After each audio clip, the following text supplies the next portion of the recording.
It's Wednesday, July 6, 2011. This is Cliff Potts. Before I get on with the rest of today's discussion, I'd like to share a quote from Barack Obama himself. Maybe the critics are right, Obama writes. Maybe there's no escaping our great political divide, an endless clash of armies, and any attempt to alter the rules of engagement are futile. Or maybe the trivialization of politics has reached a point of no return, so that most people see it as just one more diversion, a sport, with politicians are paunched-bellied gladiators, and those who bother to pay attention just fans on the sidelines. We paint our faces red or blue and cheer our side and boo their side. And if it takes a late hit or a cheap shot to beat the other team, so be it. For winning is all that matters. But I don't think so. That's Barack Obama from The Audacity of Hope. I don't think so either. As a matter of fact, maybe, as un-American as this may sound, maybe winning is pointless. Just want you to think about that one before we get on with the rest of the news today. I've got an article out of Sunday's Tribune, and I have a little something on Rubio out of Florida. So stay tuned. It's an actual newspaper. See? It's printed. Yeah, they still make them, believe it or not. Every once in a while, they're worth reading. If I could afford to, I'd be reading one every day. This is from Kathleen Hennessy, the Tribune Washington Bureau. Available at K. Hennessy, Hennessey, at Tribune.com. The title, as you can see, is Congress Has Foot on Brake. Now, if you can pick up the article, I'll let you read it yourself, but there was one passage in here that I wanted to share with you. Sure, lawmakers are grappling with big issues such as the August 2nd deadline to raise the government debt ceiling. Blah, blah, blah. Let's get on with it. The legislative trickle has slowed to a drip from January until the end of May, the last date for which its comparable statistics are available. 16 bills have become law, compared with 50 during the same period last year, or 28 in 2007, also a time of a divided government. The House isn't exactly breaking records. The 50 bills it's passed in the first 5 months of 2011 represent the lowest such number in more than 15 years. Republicans' anti-Washington rhetoric translates into a schedule intended to keep lawmakers out of Washington. The result has been fewer days in session and fewer votes. What Kathleen is telling you is that Congress is being paid to do nothing. Literally, they are so deep in their own dogma and their own ideology, while they're sucking the lifeblood out of the taxpayer's pocket in the name of lowering taxes, they're doing nothing. I don't know where that puts you at in your frame of reference, but to me, that's just downright lazy. And they want to say that the underemployed and the unemployed in the United States don't know how to work? Sincerely doubt if that's the case.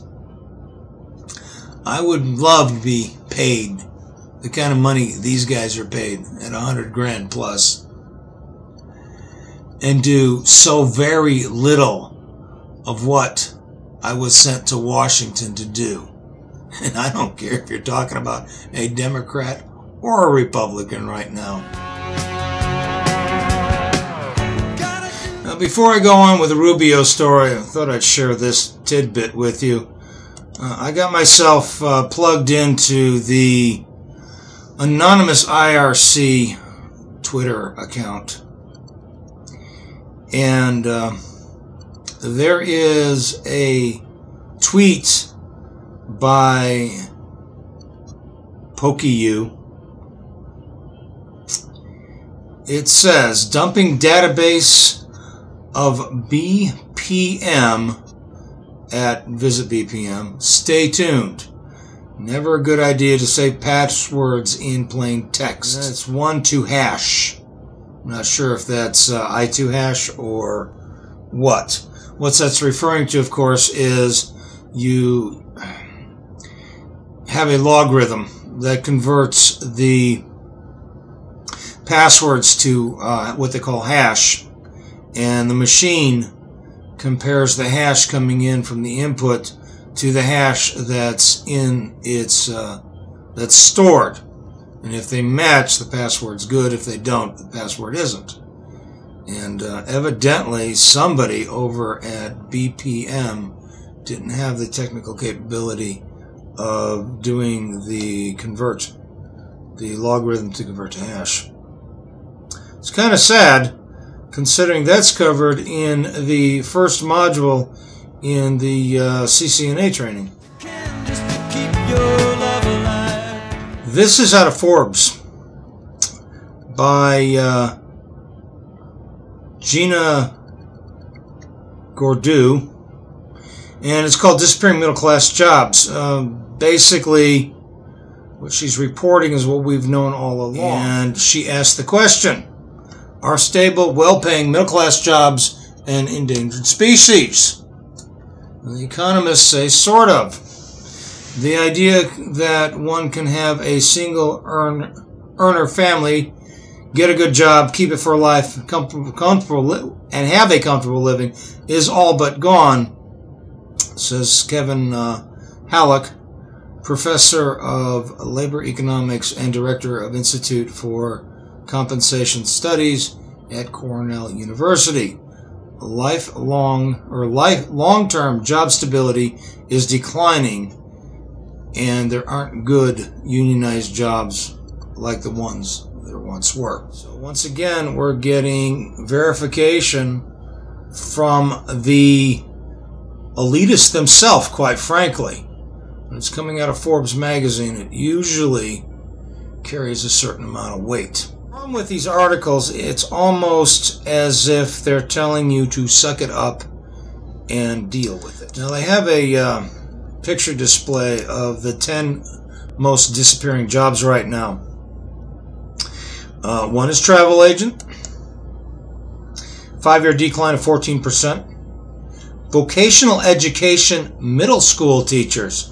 Excuse me, why are we losing them? And yet, the 5-year decline has been 14.4%. Then we have broadcast news analyst with a 5-year decline of 15.9%. Agricultural engineers with a 5-year decline of 18.4%. Transit and rail police with a 5-year decline of 18.7%. I'm trying to figure that one out when you consider that the TSA has taken over these jobs. So why are we losing police? Law clerks, 5-year decline, 22.9%. Proofreaders and copy makers, 5-year decline, 31%. It's about close to a third of them. I love this one. Mathematical technicians, 5-year decline, 31.4%. These people aren't slouches. These require a hell of a lot of training. Then we have advertising and promotions managers, 5-year decline, 32.7%. Compensation and benefits managers, 5-year decline, 34.2%. And again, they're saying because new technologies are taking over many of these job functions. This goes back to the video I did a little while back about the technologically unemployed. And what does Obama want us all to do? He wants us to get out there and build bridges and fix roads. Yeah. Go get yourself a master's degree so you can swing a sledgehammer and get the shovel in the ground. Of course, we have to remember, as Obama said, not as many of these projects were shovel-ready as he thought they would be. I said I was going to find this piece from Rubio. He said, America doesn't have a tradition of class warfare. That's been true through most of our century, but unfortunately we have established a kind of tradition over the last 40 or 50 years or so, a product raised of the new left.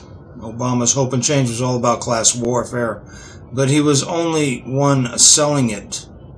Or he wasn't the only one selling it. John Edwards teamed up with John Kerry to offer a similar kind of class warfare argument in 2004. This is by Ed Morrissey. This is one of those cases where I guess you have to paint your face red in order to buy into this. All I can say is the writer of this article, as well as Rubio, needs to step back in time and take a look at something marked by all historians as the Gilded Age. The Gilded Age was a time when the working class people were shafted, as they are now, by the wealthy.